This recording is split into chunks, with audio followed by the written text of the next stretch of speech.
Albert Einstein says, the only source of knowledge is experiences.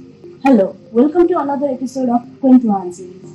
In this series, we bring in experts from tech industry and listen to their insightful experiences. Today, with us we have our very own senior technology manager from solution architect of Spiralogics, Mr. Arun Tapa. Arun, welcome to this episode. Thank you, Vidya. Thank you for having me. How are you, Arun? Ekdam ठीक छ. Okay, we have plenty of questions for you. Before we move on to other boring questions, please introduce yourself by telling something interesting about you. Okay. Alright. So interesting कुरा चाहिँ I'm a big Marvel fan, right? And probably that's the only thing interesting about me, right? And recently I joined cycling community, right? I'm a cycling user. And that's about it. I think I disappoint you, right? But that's about it. I mean, if you ask geek about interesting stuff, this is what you No, that's quite interesting that you are into cycling, and I hope that keeps you fit. That's the thing you do to keep yourself fit. So, you are a solution architect and senior technology manager at Spiralogics. How do you manage your role? I mean, what is your role as a senior? Alright, so talking about my role at Spiralogics, right? You already said that I happen to have two different roles, right? So mostly my responsibility are around product, around process, and around people, right? So let's talk about the solution architect first. As a solution architect, I happen to work more focus more on the products, right? I actually try to understand the business requirements and try to come up with a technical architecture, software, we also call it software architecture, and the processes around it, right? That will be basically followed by the technical team down the line. So that's about it. I happen to architect a solution, I take a software and the process. And as a technical manager, so I primarily focus on the people, right? And I continuously research on how to improve the processes of the company and communicate with different departments, our support systems, to make sure that our employees have a competitive and healthy work environment. So that's about it. Okay, I would like to especially focus to solution architect.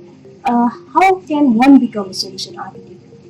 Okay, so this is an interesting question because I mean this is a really big topic. So talking about solution architect, right? So different organization has different definition of solution architect. So it can be different depending on the organization. But I'll talk on the basis of Spiralogics. Right? So solution architect, you can have two different ways to be a solution architect. One definitely from the first definitely being the developer, right? So you can start as a junior developer and then you can get into a senior developer and then you can get into team lead, and then this way when you have an adequate experience about the software development and when you have adequate experience about building the software different applications, right, then you can explore into the solution architect field as well, right? So that would be the one option. And non-developer also can be a solution architect. So this is popular in the product-based companies, right? If you know the inside out of the product, you can suggest solution to the clients, right? So you can. There is one misconception that only developer can be a solution architect, but that's not true. There are multiple options to be a software architect. I believe this is going to be insightful for our audiences who are trying to seek their career as solution architect. So you have come a very long way from being a fresher to senior manager. Would you please take us back to your journey? Okay, so that's interesting. Let's talk only about Spiralogics, right? So I joined Spiralogics back 2011, I guess, right? So long back. So I joined Spiralogics as a junior developer, and then I spent couple of years as a junior developer, and then I was promoted to senior developers, and then again team lead and architect management role, all the projects.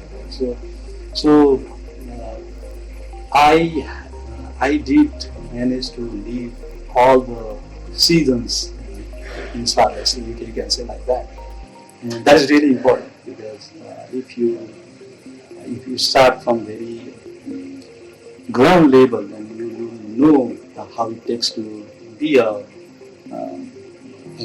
employee in any position, right? So now, right now as a manager, right now as a leader, it has been really easy for me to know the pain of our employees, right? So that's it, and also I like to stress that you have to you have to give yourself time and to nature, right? You cannot simply jump from one season to another season, right?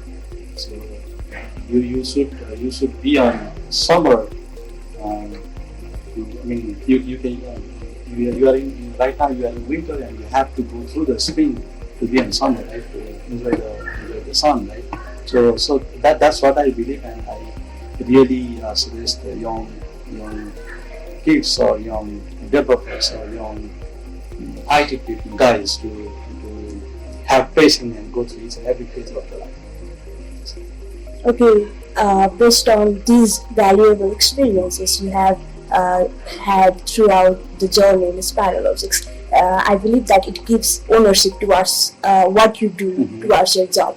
So, if you would need to change anything about your journey, like you said, what would you like to change?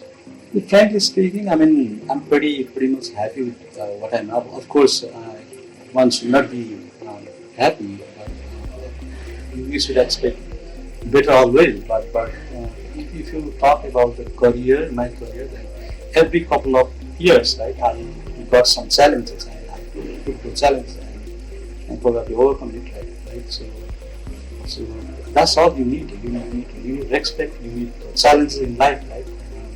So I got everything from all those things from Spiralogics. So I think I'm pretty fine with my journey so far. Okay. It's like learning by doing, and all these experiences are valuable. So, since you are into multiple roles, what do you enjoy the most, coding or leading the team? Okay, so kind of both, because coding is something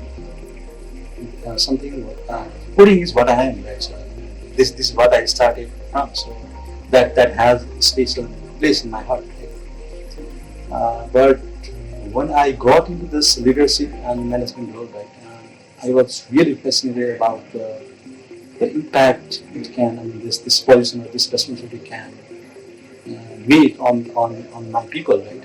My people, like people as in my employees, right? So after this realization about the impact and the responsibility that I have in my role, right? So it has made me a little humble and probably appreciate what I am and what I can be, right? So this has really helped me to go into extra mile to help our employees to help them to achieve their particular the challenges they have in their life. So that's it. Okay, if you have to particularly choose one between them, I'm keeping you in a dilemmatic situation. So if you have to choose anyone between them, coding or reading or managing the team, which one would you preferably choose? Day in, day out, a coder. I have that geeky side of me inside me, so I day in, day out coder. Okay.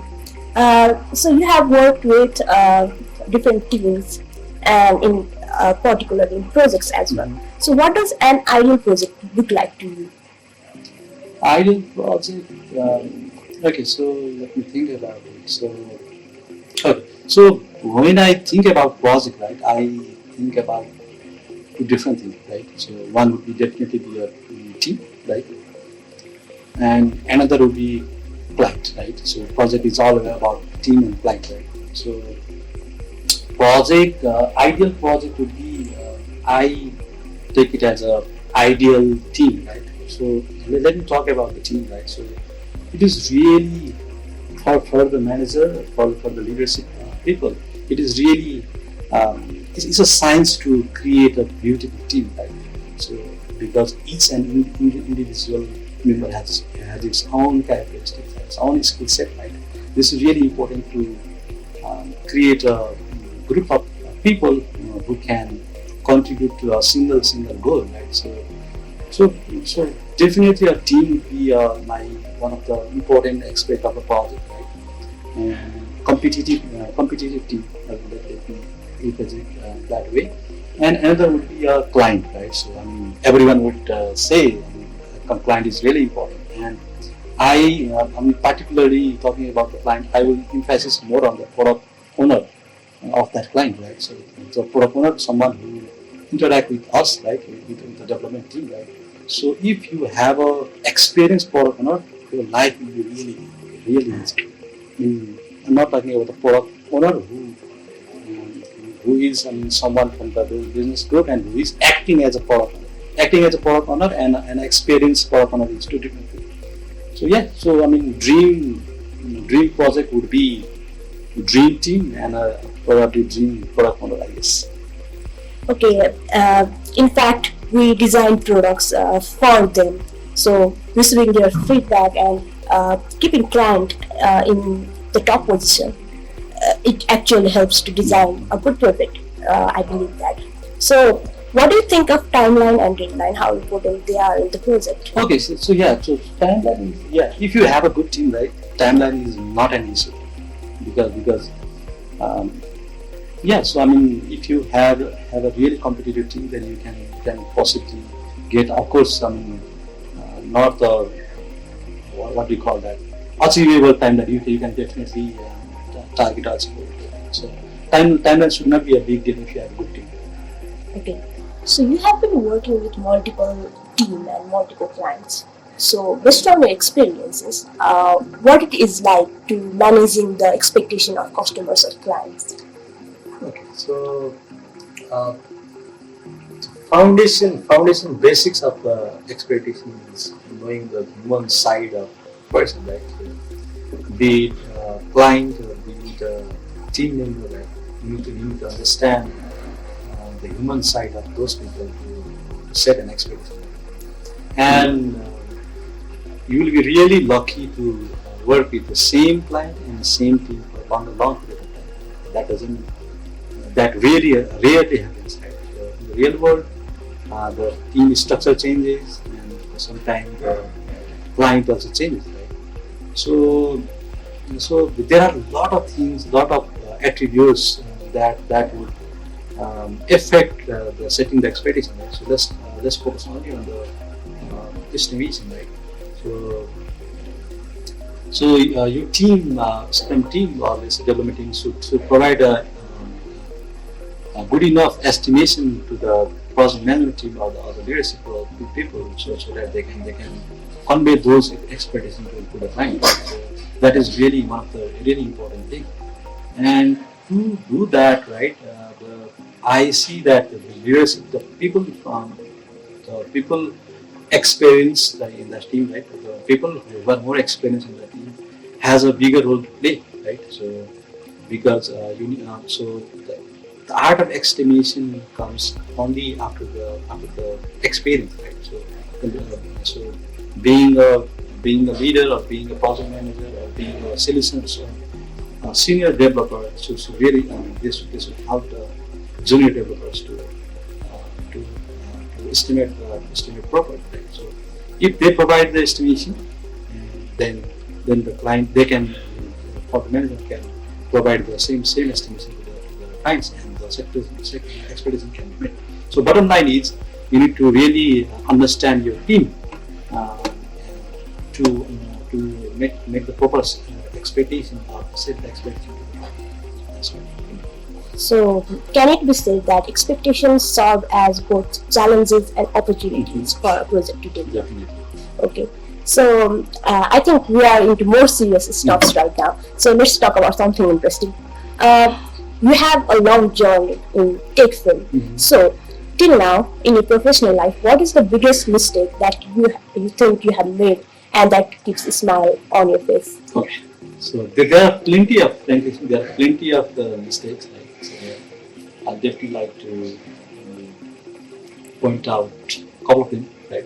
So one might be I wanted to do it all by myself. So that was one of the mistake I did in my initial early phases of my leadership role.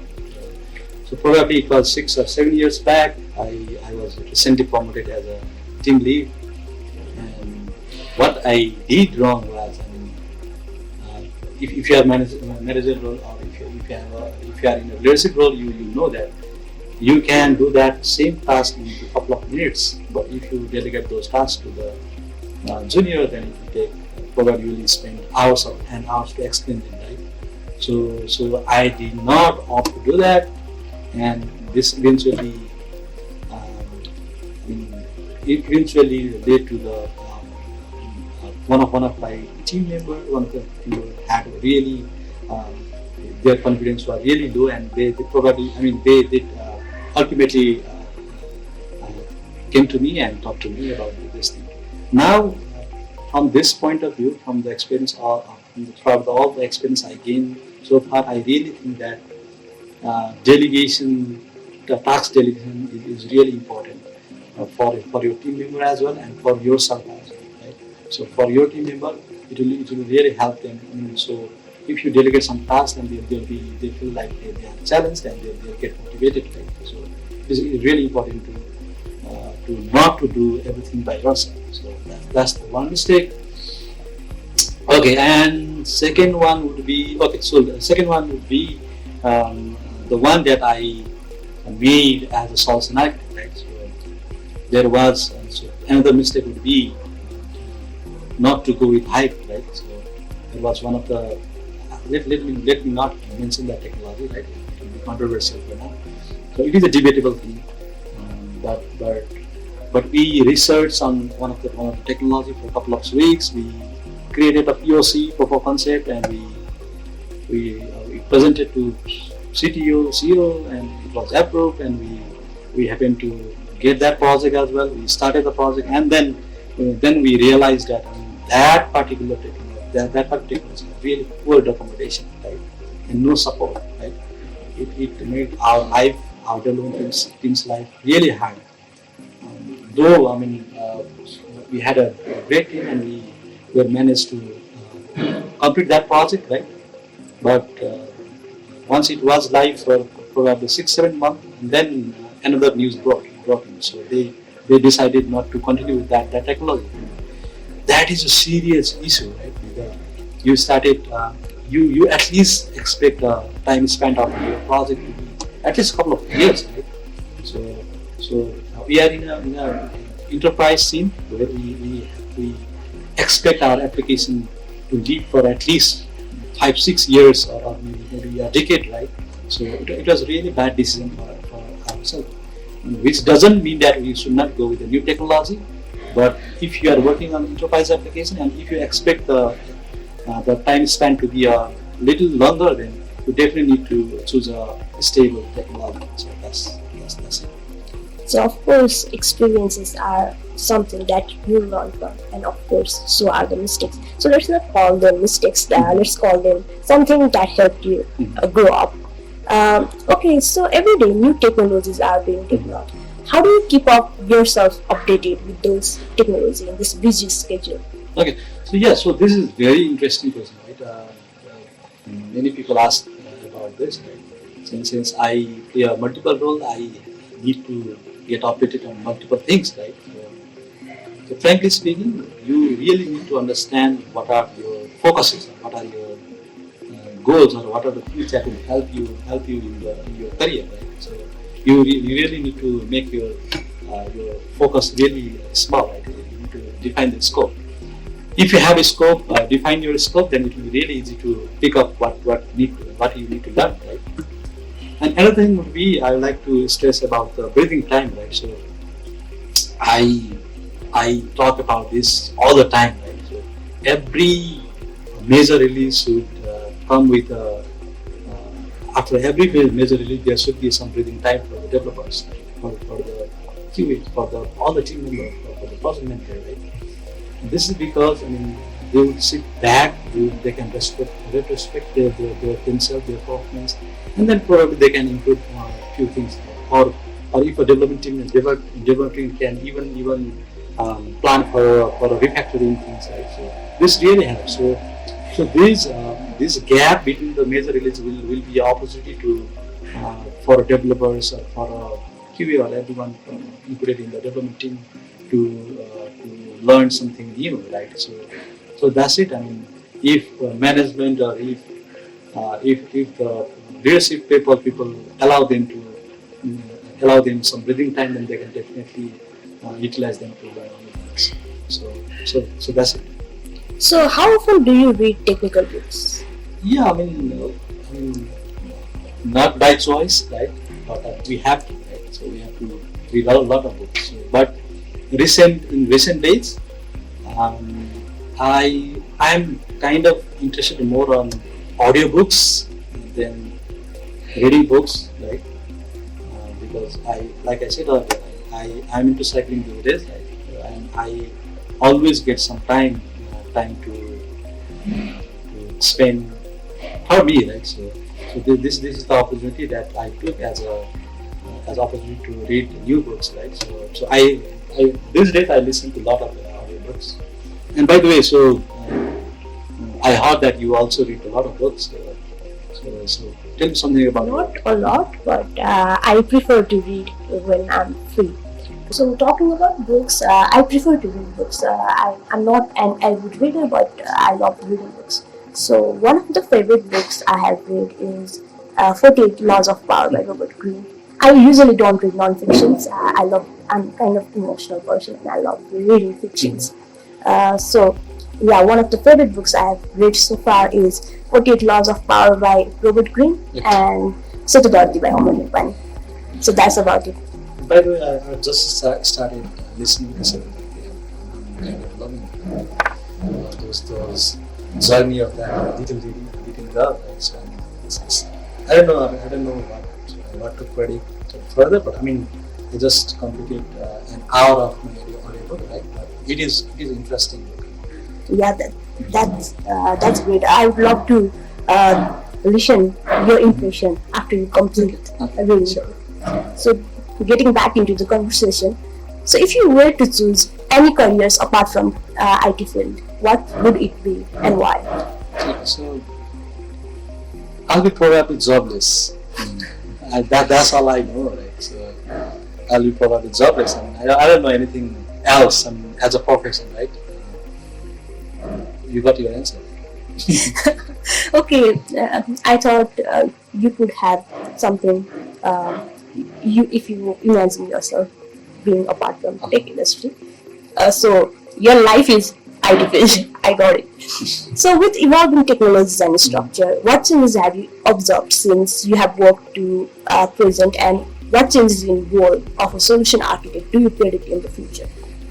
So this in general context it will be a really vague thing to answer, right? But I'll answer from my experience and things that occur to me, right? So initially, in the initial phase of my career, I always my primary focus was to make it work, right? So when I got an requirements, then I was always focused to resolve, what we call that, develop and solve that problem with the technology, right? That's all I was focusing on. But after all this year, right? So after the internet penetration happened, right, and all the other things happened. Now, there are plenty of different libraries or plenty of different packages that you can use to solve that very basic problems, right? So now the paradigm shift is toward the security, right? And building the application is a piece of cake, right? But making it secure, making it efficient, right? and scaling it is a next thing that I am dealing with right now. Right? So probably a couple of more years, and that will be my focus. That's what I'm doing. So okay, you are in Spiralogics for around a decade, and what do you consider your biggest achievement or contribution during your career at Spiralogics? Yes, so I mean, there are a lot of contribution that I did on the projects and all, right? So, um, I mean, not considering those as a what you call significant contribution. I like to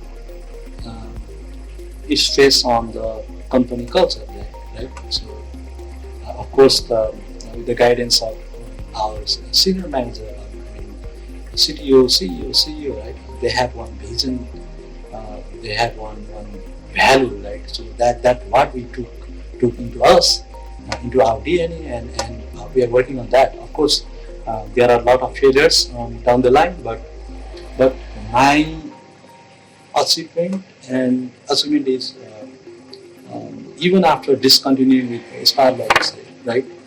If some employee remember Spiralogics or remember myself as someone who contributed to their professional career, or who positively impacted their career, that would be my achievement, right? And luckily I have a few people that are still in my contact, and they always appreciate us.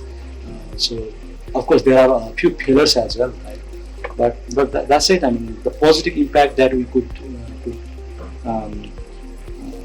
made on the life of the team members that we work together would be my biggest achievement.